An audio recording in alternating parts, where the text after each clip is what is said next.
Hello friends, എല്ലാവരും എൻ്റെ video ഒക്കെ കാണുന്നുണ്ടെന്ന് വിശ്വസിക്കുന്നു. എല്ലാവർക്കും ഇഷ്ടപ്പെടുന്നുണ്ടെന്നും വിശ്വസിക്കുന്നു. ഇന്നത്തെ വീഡിയോയിൽ ഞാനൊരു ചെറിയൊരു ടിപ്സ് പറയാൻ വേണ്ടിയിട്ടാണ് ഈ വീഡിയോ അപ്ലോഡ് ചെയ്യുന്നത്. ഇതിനകത്ത് ഞാൻ കാണിക്കുന്നത് എന്താണെന്ന് വെച്ച് കഴിഞ്ഞാൽ കറിവേപ്പില എങ്ങനെ ദീർഘനാൾ കേടുകൂടാതെ നമ്മൾ സൂക്ഷിക്കാം എന്നതാണ്. നേരത്തെയൊക്കെ ആണെങ്കിൽ ഞാൻ ഫ്രിഡ്ജിൽ സൂക്ഷിക്കുന്ന സമയത്ത് നമ്മൾ കുറച്ച് ദിവസം കഴിയുമ്പം കറിവേപ്പില അങ്ങ് ഉണങ്ങിപ്പോകും. അപ്പോൾ ഒരു ഫ്രഷ്നെസ് ഒന്നും തോന്നത്തില്ല നമ്മൾ കറിയിലേക്ക് ഇടുമ്പോൾ. അതിനുശേഷം ഞാനിങ്ങനെ ഫ്രീസറിൽ സൂക്ഷിച്ചതിന് ശേഷം നമുക്ക് ഒരു മാസം അതിൽ കൂടുതലൊക്കെ നമുക്ക് കറിവേപ്പില നമുക്ക് സൂക്ഷിക്കാനായിട്ട് പറ്റും. അപ്പോൾ ഇന്ന് ഞാൻ ഷോപ്പിങ്ങിന് പോയപ്പോൾ എനിക്ക് കുറേ കറിവേപ്പില കിട്ടി. അപ്പം ഞാൻ എന്താ ചെയ്തതെന്ന് വെച്ച് കഴിഞ്ഞാൽ ആദ്യമായിട്ട് ഇതിനെ നന്നായിട്ട് വെള്ളത്തിൽ കഴുകി വെള്ളം വാലാൻ വെക്കണം. അതിനുശേഷം നമ്മളിതുപോലെ ഒരു പേപ്പർ വിരിച്ചിട്ട് അതിനകത്തിലേക്ക് ഇതെല്ലാം നന്നായിട്ട് സ്പ്രെഡ് ചെയ്ത് കൊടുക്കണം.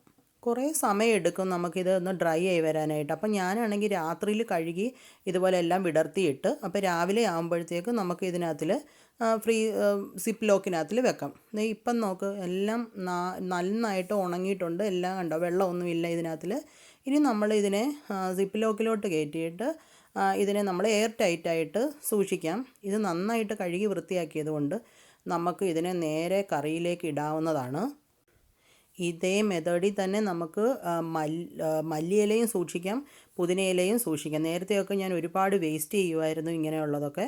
ഇപ്പം ഈ വീഡിയോ നിങ്ങൾക്ക് എല്ലാവർക്കും ഉപകാരപ്പെടും. നിങ്ങളെല്ലാവരും ട്രൈ ചെയ്യണം. ഇത് ഇഷ്ടപ്പെടുവാണെങ്കിൽ നിങ്ങൾ എന്നെ അഭിപ്രായം അറിയിക്കണം കേട്ടോ. ഇനിയും ഇതുപോലുള്ള ചെറിയ ചെറിയ ടിപ്സൊക്കെ നമുക്ക് ഷെയർ ചെയ്യാം വീഡിയോയിൽ കൂടെ. നിങ്ങളെല്ലാവരും എന്നെ സപ്പോർട്ട് ചെയ്യണം. നിങ്ങളൊക്കെ കാണണം, എന്നാലേ നമുക്കൊരു പ്രോത്സാഹനം കിട്ടത്തുള്ളൂ ഇനി കൂടുതൽ കൂടുതൽ വീഡിയോ ഇടുവാനായിട്ട്. Thank you so much.